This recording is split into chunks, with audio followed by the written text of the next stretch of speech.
Hello and welcome. आप सभी का दिल से स्वागत करता हूं मैं स्मार्ट इन्वेस्टिंग यूट्यूब चैनल पर। अगर आप इस चैनल पर नए हैं तो ज़रूर सब्सक्राइब कर लें और साथ ही साथ बेल आइकन को भी क्लिक कर लें ताकि आपको कभी भी कोई भी इन्वेस्टमेंट की अपडेट आपसे मिस ना हो जाए।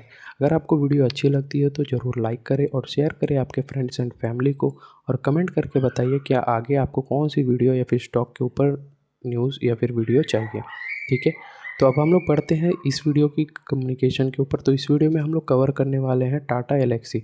जैसे कि आपको पता है कि आपको क्वार्टरली जो है वो रिजल्ट्स आनी स्टार्ट हो गई है। 2026 की Q1 के रिजल्ट अभी आना स्टार्ट हो गई है। पिछली वीडियो में हम लोगों ने TCS के बारे में देखा, जो इस बार 10 तारीख को यानी 10 जुलाई को अपने रिजल्ट जो है वो शेयर की थी। तो हम लोगों ने पिछली वीडियो में TCS के बारे में सारी चीज़ें कंप्लीट कर दी।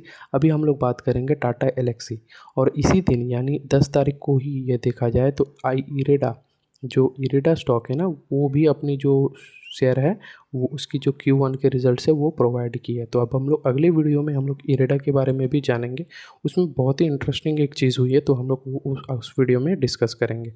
तो इस वीडियो में हम लोग टाटा एलेक्सी के बारे में बात करेंगे। तो टाटा एलेक्सी के बारे में आप देखो, उससे पहले हम लोग शेयर के बारे में एक थोड़ा देख लीजिए। इसकी जो प्राइस है वो देख लीजिए, 6,000 के ऊपर है।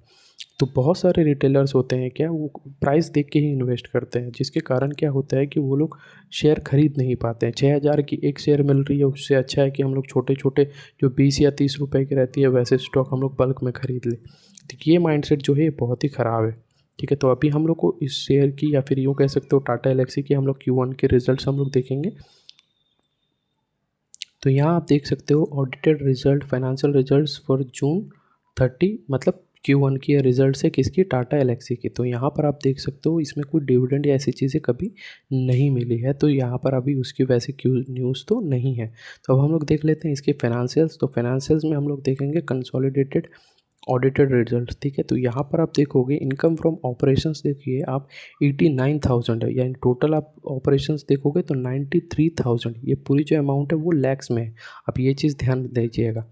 अगर ये लैक्स में है तो हम लोग क्रोर्स में कन्वर्ट करें तो ये आप सिंपली देख लीजिएगा 93 इस बार की आई है, और प्रीवियस क्वार्टर में कितनी थी, 95। और इससे पहले वाली जो ईयर थी यानी पिछले साल वो देखोगे आप 95 के आसपास थी।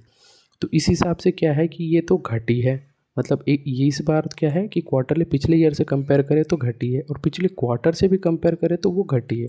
तो अभी स्टॉक क्यों गिरी है 1-2% वो अब आपको पता चल गई होगी। अब हम लोग देखेंगे इसकी क्या है कि टैक्स या फिर यूँ कह सकते हो प्रॉफिट आफ्टर टैक्स।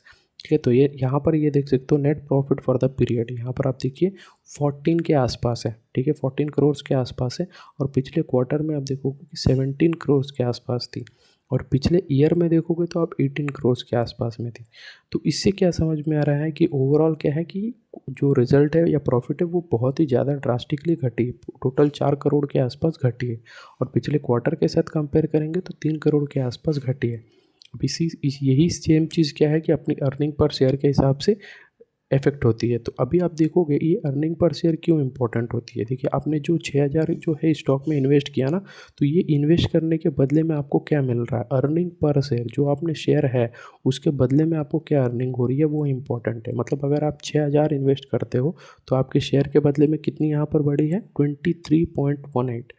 तो पिछले क्वार्टर में कितनी थी, 27.68, और पिछले ईयर में कितनी थी वो है 29.56।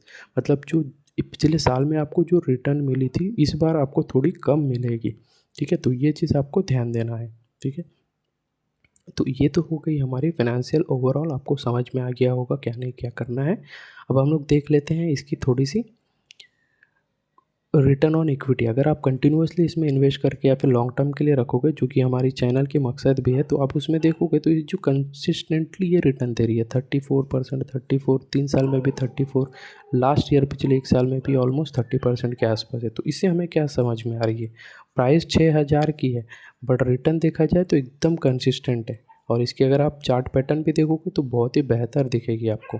ठीक है, तो ये तो हो गई सारी चीज़ें। अब हम लोग देख लेते हैं ये कंपनी एक्चुअल में काम क्या करती है। जो ऑटोमोटिव जो इंडस्ट्री है ना, जो ऑटो मीडिया है, उसमें जो टेक्नोलॉजी और डिज़ाइन की जो काम है वो एक्चुअल में टाटा एलेक्सी काम करती है। टाटा, आपको पता है कि टाटा मोटर जो कंपनी है उसमें बहुत सारे ईवी है, यूँ कह सकते हो जो काम होती है, टेक्नोलॉजी ड्रिवन जो काम होती है वो सारी ये कंपनी है जो हैंडल करती रहती है। तो अब इसके थोड़े फाइनेंशियल्स के बारे में अगर हम लोग देखें फाइनेंशियल्स आप यहाँ पर देख सकते हो, जो मार्केट कैप है वो 37,000 करोड़ की है, तो जो कि अच्छी खासी है, मतलब एक लार्ज कैप आप कह सकते हो। और इसकी जो स्टॉक पी देखिए वो 50 के आसपास है, मतलब थोड़ी हायर वैल्यूएशन तो दी हुई है। और डिविडेंड आपको ऑलमोस्ट 1.24, यानी कि वो भी ठीक ठाक ही है। और रिटर्न ऑन इक्विटी और रिटर्न ऑन कैपिटल एम्प्लॉयड आप देख सकते हो, ये दोनों भी अच्छी खासी मेंटेन की हुई है। फेस वैल्यू 30 है, इसका मतलब क्या है कि आने वाले दिनों में हो सकता है कि इसमें कोई स्प्लिट या फिर बोनस आपको मिल सकती है, मतलब मैक्सिमम चांसेस फेस वैल्यूज़ के हम लोग को पता चलता है कि स्प्लिट अच्छी खासी मिल सकती है।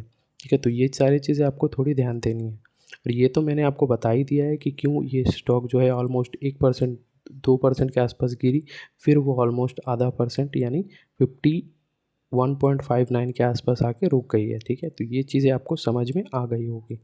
तो इस वीडियो में सिर्फ इतना ही रखते हैं। अगर आपको ये वीडियो अच्छी लगी है तो ज़रूर आप स्मार्ट इन्वेस्टिंग यूट्यूब चैनल को सब्सक्राइब कर लीजिए और साथ ही साथ इस बेल आइकन को भी क्लिक कर लीजिएगा, ताकि आपको कभी भी कोई भी इन्वेस्टमेंट की नोटिफिकेशन आपसे मिस ना हो जाए। अगर आपको ये वीडियो अच्छी लगी है तो ज़रूर लाइक करें और शेयर करें आपके फ्रेंड्स एंड फैमिली को, और कमेंट करके बताएं कि आगे कौन सी वीडियो में, या फिर यूँ कह सकते हो कौन सी स्टॉक के बारे में मैं वीडियो बनाऊँ। मिलते हैं अगले वीडियो में, तब तक के लिए जय हिंद।